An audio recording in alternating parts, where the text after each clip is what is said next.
하나님은 살아계십니다. 하나님이 여러분을 정말 많이 사랑하십니다. 2003년에 방영했던 드라마 중에 다모라는 드라마가 있습니다. 이 드라마에는 매우 유명한 대사가 있습니다. 아프냐? 나도 아프다. 기억나십니까? 이서진이 말하죠. 아프냐? 하지원이 대답합니다. 네, 나도 아프다. 여러분, 이 대사가 어떻게 들리시죠? 야, 너만 아프냐? 나도 아프다. 나 어깨도 아프고 허리도 아프고 무릎도 아프고 다 아프다. 이렇게 들리시면 안 되잖아요. 그렇죠? 우리 남편 되시는 분들은 아내에게 절대로 그렇게 말씀하시면 안 됩니다. 아프냐? 나도 아프다. 이 표현은 네가 아프니 나도 아프다. 사랑하는 이의 아픔을 공감하는 그 마음을 표현한 대사입니다. 하나님은 치료하시는 하나님이십니다. 우리의 육신의 질병과 마음의 상처를 아파하시고 우리보다 더 아파하시면서 우리를 치료하기를 원하십니다. 나병 환자가 예수님 앞에 엎드려서 이렇게 말했습니다. 주님, 원하시면 저를 깨끗하게 하실 수 있습니다. 이 환자가 원하시면이라는 말을 얼마나 힘겹게 꺼냈겠습니까? 이 사람에게 소원은 나병에서 낫는 것입니다. 부정에서 벗어나서 사람들에게 들어가는 것이고 평생의 소원이 나병에서 낫는 것이었습니다. 그런데 주님을 만나서 굉장히 힘겹게 말했습니다. 주님이 원하시면이라고 말했습니다. 그때 예수님께서 무엇이라고 말씀하십니까? 내가 원하노니 깨끗함을 받으라. 원하냐고 물었니? 원하고 말고 나는 네가 낫기를 너보다 더 원하고 있단다. 이것이 우리를 향한 하나님의 마음이 아니겠습니까? 우리의 삶에도 어쩔 수 없이 아픔이 찾아옵니다. 때로는 모든 것이 멈춰선 것 같은 그런 아픔, 하늘을 보아도 또 땅을 보아도 앞으로 나아갈 수도 뒤로 물러설 수도 없는, 쉴 곳도 없는 막다른 길에서 어찌할 바를 모른 채 그 자리에 주저앉을 수밖에 없는 상황들이 우리에게 찾아오죠. 여러분, 아픔이 지속되면 마치 시간이 멈춘 것 같다는 생각이 드실 것입니다. 멈춘다는 것이 어떤 느낌입니까? 죽은 것 같은 그런 느낌, 생명이 멈춘 것 같은 그런 시간처럼 느껴지지 않을까요? 사람은 본능적으로 멈춤을 두려워합니다. 왜냐하면 성장은 앞으로 나아가는 것이고 축복은 형통하는 것이라고 우리는 배워왔기 때문입니다.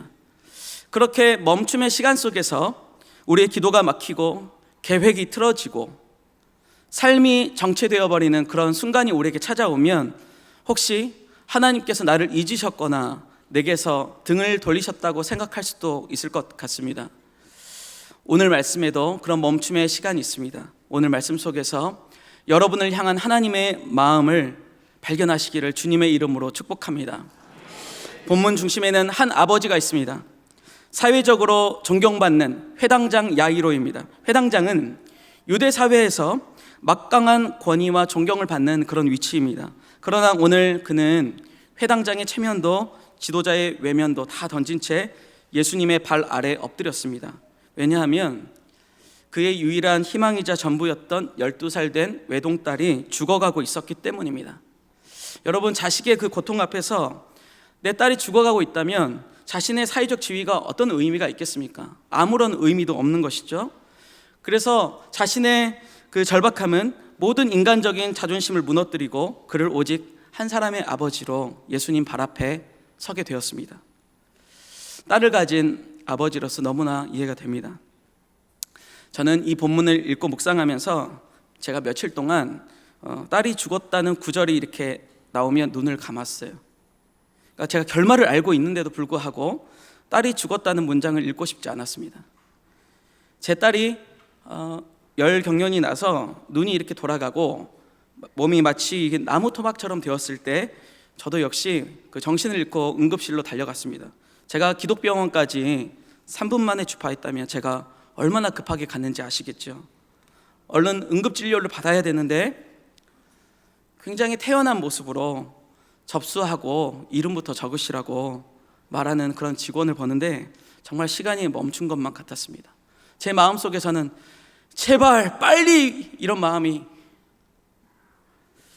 어린 시절에도 저도 열이 나는 일이 많았기 때문에 그때마다 저를 업고서 뛰어가시던 아버지의 그 등도 생각이 나고, 이제는 제가 아버지가 되어서 딸을 안고 달리면서 그 마음을 생각하게 됩니다. 아버지 야이로가 엎드려서 말합니다. 주님, 제발 지체하시면 안 됩니다. 지금 당장 제발 빨리 가주셔야 합니다. 그런데 사람은 왜 이렇게 많은지 나중에는 베드로가 짜증을 낼 정도로 사람이 많아서 그 사이를 뚫어내기도 힘들 정도였습니다. 정말 시간이 멈춘 것 같았습니다. 그런데 이 급박한 시간 속에서 또 다른 멈춤의 시간이 들어왔습니다. 누가복음 8장 43절 말씀, 우리 한 목소리로 읽겠습니다. 이에 12해를 혈루증으로 앓는 중에 아무에게도 고침을 받지 못하던 여자가, 한 여인이 있었습니다. 성경은 그녀의 이름을 기록하지 않고 있습니다. 세상이 그녀에게 붙여준 이름은 그저 혈루증을 앓고 있는 여자, 자궁출혈을 앓고 있는 그녀의 병명과 저주, 부정한 자가 그녀의 이름이었습니다. 그러니까 그녀의 12년이라는 시간은 야이로의 딸이 세상에 태어나서 부모님께 사랑을 받고 함께 첫 걸음마를 떼면서 웃고 뛰놀면서 아름답게 자라온 그 시간 전체를 그 여인은 고통과 수치, 부정함이라는 율법의 낙인 속에서 신음하며 보내왔던 것이죠. 이 시간 동안 그녀는 단 한 번도 사랑하는 사람의 손을 따뜻하게 잡아본 일이 없었습니다. 정결한 음식을 먹어본 적도 없었고, 명절에 가족들과 편하게 함께 있지도 못했습니다. 성전에 나아가서 다른 사람들은 다 소리내어서 찬양을 하는데 그녀는 소리내어서 찬양할 수도 없었죠. 그러니까 그녀는 목숨은 붙어 있었지만 그녀의 시간은 죽어 있었던 것입니다. 병을 고치기 위해서 모든 재산은 허비했고, 모든 관계는 그녀의 그 부정함이라는 그 말 때문에 모두 끊어져 버리고 말았습니다. 살아있지만 죽은 것 같은 12년의 시간을 보낸 것입니다. 그런 그녀가 마지막 남은 믿음의 불씨를 가지고 군중 속으로 들어갔습니다. 예수님께서 그동안 많은 기적을 보이셨고 수많은 사람이 예수님을 따르기 시작했습니다.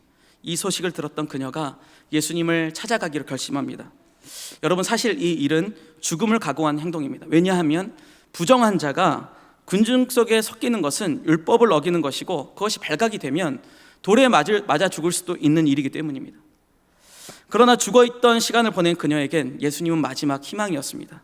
그래서 그녀의 마지막 선택은 군중 속에 몰래 숨어 들어가서 예수님의 옷자락을 만지는 것이었습니다. 그녀는 감히 용기 내어서 예수님의 이름을 부를 수도 없었고, 예수님께서 가시는 길을 멈춰서게 할 생각조차 하지 못했습니다. 그저 스쳐 지나가는 은혜의 한 자락이라도 붙잡고 싶었던 것이죠. 그래서 이 여인의 떨리는 손끝이 예수님의 옷자락에 닿는 순간 기적이 일어났습니다. 우리 누가복음 8장 44절 함께 읽겠습니다. 예수의 뒤로 와서 그의 옷가에 손을 대니 혈루증이 즉시 그쳤더라. 아멘. 12년의 저주가 끊어지고 생명의 온기가 그녀의 온몸을 감쌌습니다. 그리고 혈루증이 즉시 그쳤습니다. 은혜의 한 자락을 잡은 그녀의 몸이 정말로 즉시 나았습니다. 미션 완료죠. 나았으니까. 군중들 속에서 몰래 예수님의 옷자락을 잡았고 정말로 나음을 받았습니다. 이제 조용히 사라지기만 하면 됩니다. 그런데 모든 것이 끝났다고 생각하는 그 순간에 예수님께서 발걸음을 멈추셨습니다. 사랑하는 여러분, 죽어가는 야이로의 딸을 향해서 가시던 예수님께서 왜 발걸음을 멈추셨을까요? 굉장히 급한 상황 아닙니까? 왜 예수님은 발걸음을 멈추셨을까요? 사랑하는 여러분, 예수님께서는 군중 속에서 이름도 없이 얼굴도 없이 사라지려고 했던 한 영혼을 그냥 내버려 두지 않으셨습니다. 주님은 단지 능력이 빠져나간 것을 알아채신 것이 아니죠. 주님은 한 영혼의 아픔과 그 아픔 속에 담긴 간절한 그 믿음의 신호와 손길을 느끼신 것이었습니다.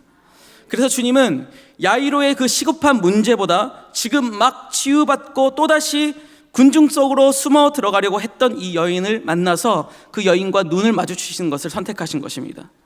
사랑하는 여러분, 이것이 우리를 향한 하나님의 마음입니다. 세상이 여러분을 주목하지 않을 때 스스로가 나는 군중 속의 한 명이다, 나는 이름 없는 존재라고 느낄 때 주님은 바로 여러분을 위해서 온 세상을 멈추십니다. 그리고 물으십니다. 지금 나를 만진 자가 누구냐? 지금 내게 믿음의 손길을 내민 자가 누구냐? 주님은 우리의 아픔을 아시고 우리의 작은 믿음의 손길을 다 받고 계십니다. 주님의 멈춤은 바로 저와 여러분을 인격적으로 만나주시고 우리의 이름을 불러주시기 위한 그런 멈춤이었던 것입니다. 예수님이 그녀를 부르십니다. 따라, 따라. 12년 동안 부정한 여인으로 불렸던 그녀에게 이보다 더 큰 위로와 회복의 이름이 어디 있겠습니까? 따라. 이 한마디에 그녀의 부정했던 과거가 다 씻겨 내려갔고 하나님의 자녀라는 새로운 정체성이 생겼습니다. 몰래 사라지려고 했던 사람들 앞에서 예수님께서는 공개적으로 나음을 선언하셨고 그녀의 인생을 회복시켜 주신 것입니다. 그리고 주님은 선포하십니다. 너의 믿음이 너를 구원하였으니 평안히 가라. 샬롬. 이 샬롬은 그저 병이 나은 상태가 아닙니다. 12년간 깨져 있었던 모든 것이 회복되는 하나님의 은혜입니다. 그녀는 혈루증에서 나음을 받았습니다. 죽어있던 마음이 회복되었습니다. 멈춰있던 12년의 시간이 살아났습니다. 그리고 그토록 만나고 싶었던 우리 가족들을 편하게 만날 수 있게 되었습니다. 회당에 가서 이제는 손을 들고 찬양할 수 있게 되었습니다. 하나님께서는 그녀의 공동체의 관계를 회복시켜 주셨습니다. 그녀는 완전히 치료되었습니다. 저는 성경에서 치료하는 하나님이라는 단어를 찾아보았습니다. 먼저 찾을 수 있었던 것이 출애굽기 15장에 기록되어 있는 나는 너희를 치료하는 여호와라 라는 말씀이었습니다. 그런데 본문의 맥락은 치료와는 상관이 없어 보였습니다. 왜냐하면 광야를 걷다가 물을 얻지 못해서 사할 길을 걷다가 갈증을 느끼는 이스라엘 백성이 마라라는 땅에 이르게 되었는데 그것의 물은 써서 마실 수 없는 물이었습니다. 마라라는 뜻은 쓰다라는 뜻이거든요. 그러니까 그때 모세가 하나님께 부르짖었고 그 쓴 물을 단물로 바꾸어 주셨습니다. 그리고 하신 말씀이 나는 너희를 치료하는 여호와라 라는 말씀이었습니다. 여러분, 말씀의 맥락대로라면 나는 너희의 목마름을 해결하는 여호와라, 또는 난 너희의 생수가 될 것이다, 이렇게 말씀하셔야 이렇게 맥락상 좋지 않습니까? 그런데 여러분, 마라라는 단어를 또 어디서 보신 기억이 있지 않으세요? 룻기 말씀에서 살기 위해서 모압 땅으로 이주했던 나오미가 남편을 잃고 두 아들까지 죽고 나서 고향 땅 베들레헴으로 돌아와서 이렇게 말합니다. 나를 더 이상 나오미 기쁨이라고 부르지 마십시오.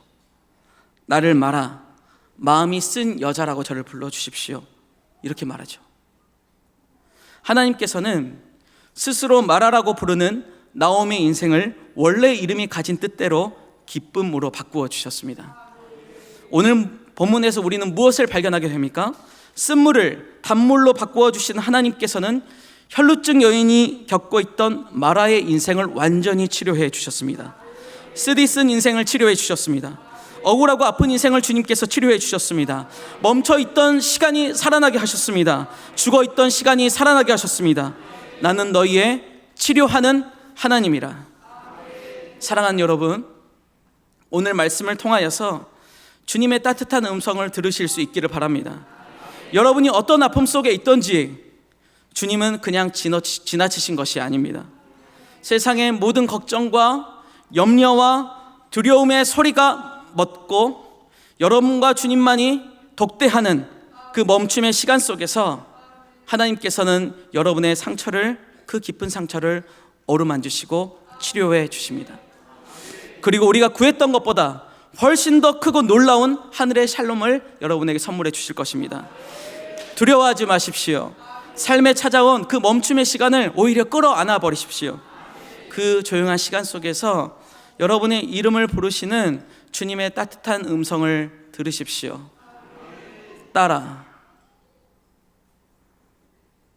절망한 가운데서 그녀가 한 일은 믿음으로 그 옷자락을 잡은 것뿐입니다. 손을 내밀어서 우리 주님이라면 나를 고치실 수 있다 라는 믿음으로 그 은혜의 한 자락을 잡았을 뿐입니다. 믿음으로 내민 손길 가운데 주님은 그녀의 모든 슬픔과 아픔, 그 두려움을 다 녹여내셨습니다. 여러분, 멈춰있는 시간 같은 아픔과 고통 속에서, 그 기다림 속에서 가장 완전한 구원의 노래로 하나님께서 바꾸어 주신다는 사실을 손을 내미시고 믿으시기를 주님의 이름으로 축복합니다. 오늘 기도할 때 하나님께 손을 뻗으십시오. 은혜의 옷자락을 잡으시고 하나님, 주님 아니면 안 됩니다 라는 믿음으로 하나님께 나아가실 수 있기를 바랍니다. 여러분, 그런데 그녀에게 이 구원의 노래가 흐르는 시간에 야이로는 절망이 되었습니다. 사랑하는 딸이 죽었기 때문입니다. 혹자는 말합니다. 이런 상황에서 당연히 야이로의 딸부터 고치셔야 되는 것 아닙니까? 왜냐하면 야이로의 딸은 지금 당장 죽어가는 긴급한 문제이고, 이 여인의 병은 12년 동안 지속되었던 만성적인 문제가 아닙니까? 지금 당장 죽어가는 이 딸을 고치셔야죠. 순서로만 생각하면 물론 그렇습니다. 그러나 그 앞에 서신 분이 예수님이시라면 어떻습니까? 모든 일을 하실 수 있는 예수님께서 그 앞에 서 계신다면 이 모든 순서의 문제는 아무 의미가 없어지게 되는 것입니다.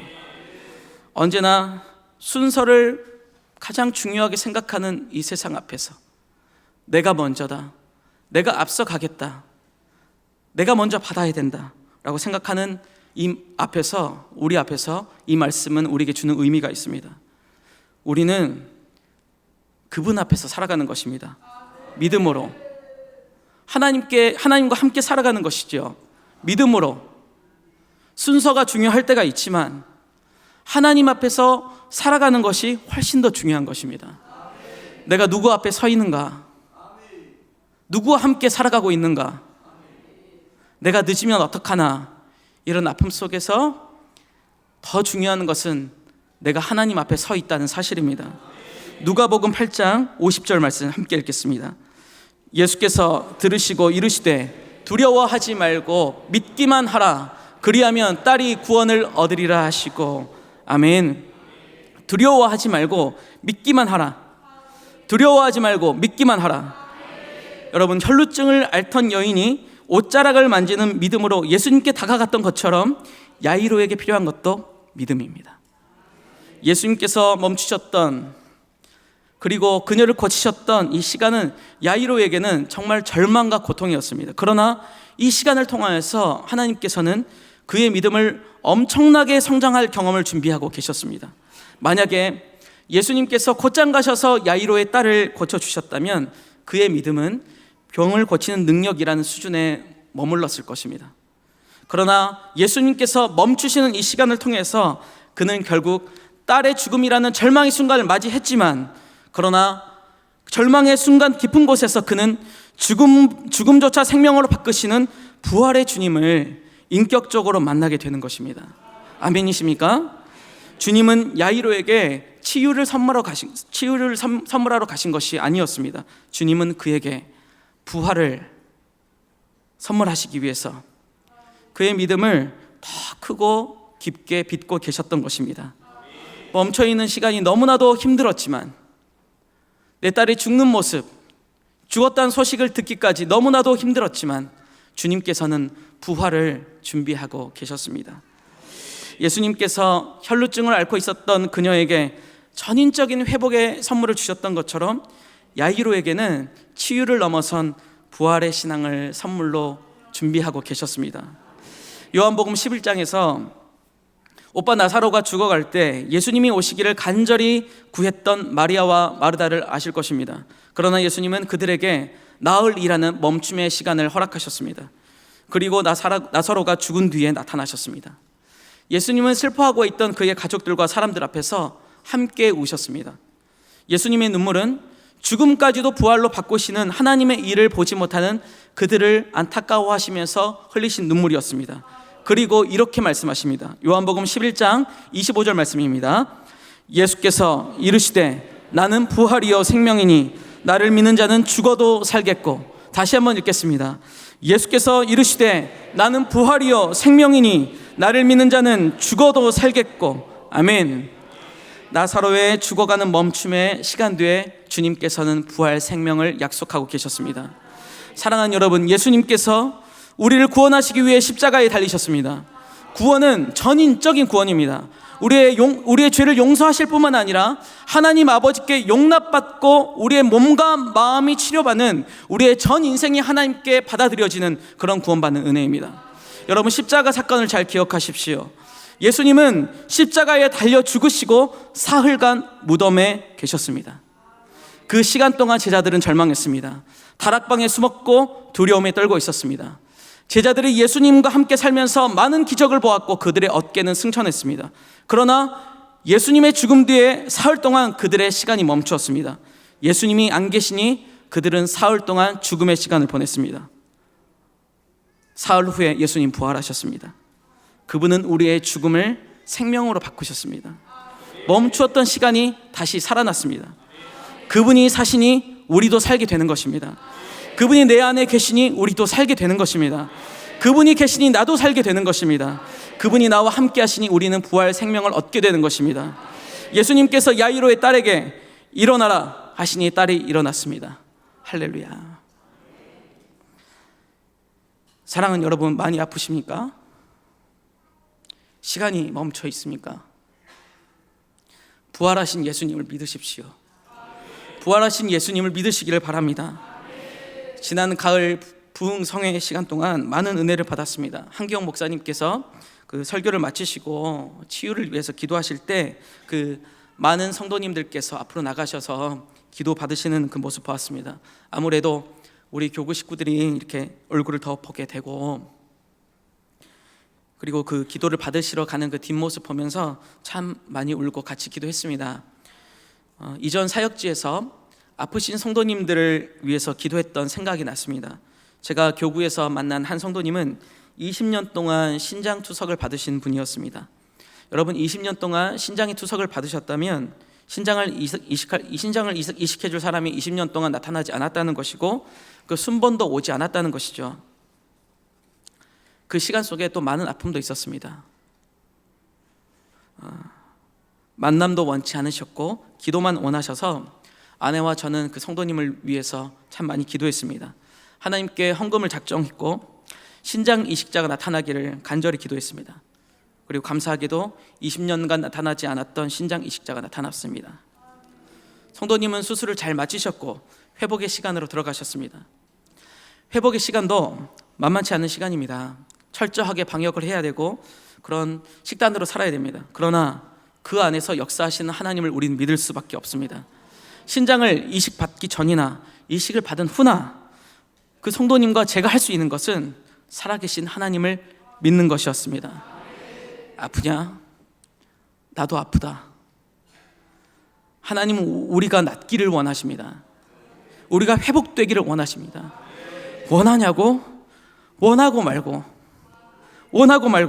내가 낫기를 원하느냐? 믿음대로 될지어다. 몸이 아프신 분들, 또 자녀를 위해서 기도하시는 분들, 마음이 상하신 분들, 상처가 있으신 많은 분들, 또 관계가 깨져서 힘겨운 시간을 살아가고 계신 우리 사랑하는 성도님들, 그 아픔의 시간으로 죽어 있는 시간을 보내시고 있는 분이 계시다면 혈루증을 앓고 있던 그녀처럼 예수님의 옷자락을 붙잡으십시오.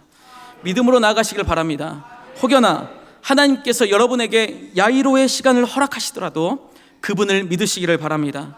그분은 우리의 죽음을 생명으로 바꾸시는 부활의 주님이십니다. 우리의 시간은 멈춰도 하나님의 사랑은 멈추지 않습니다.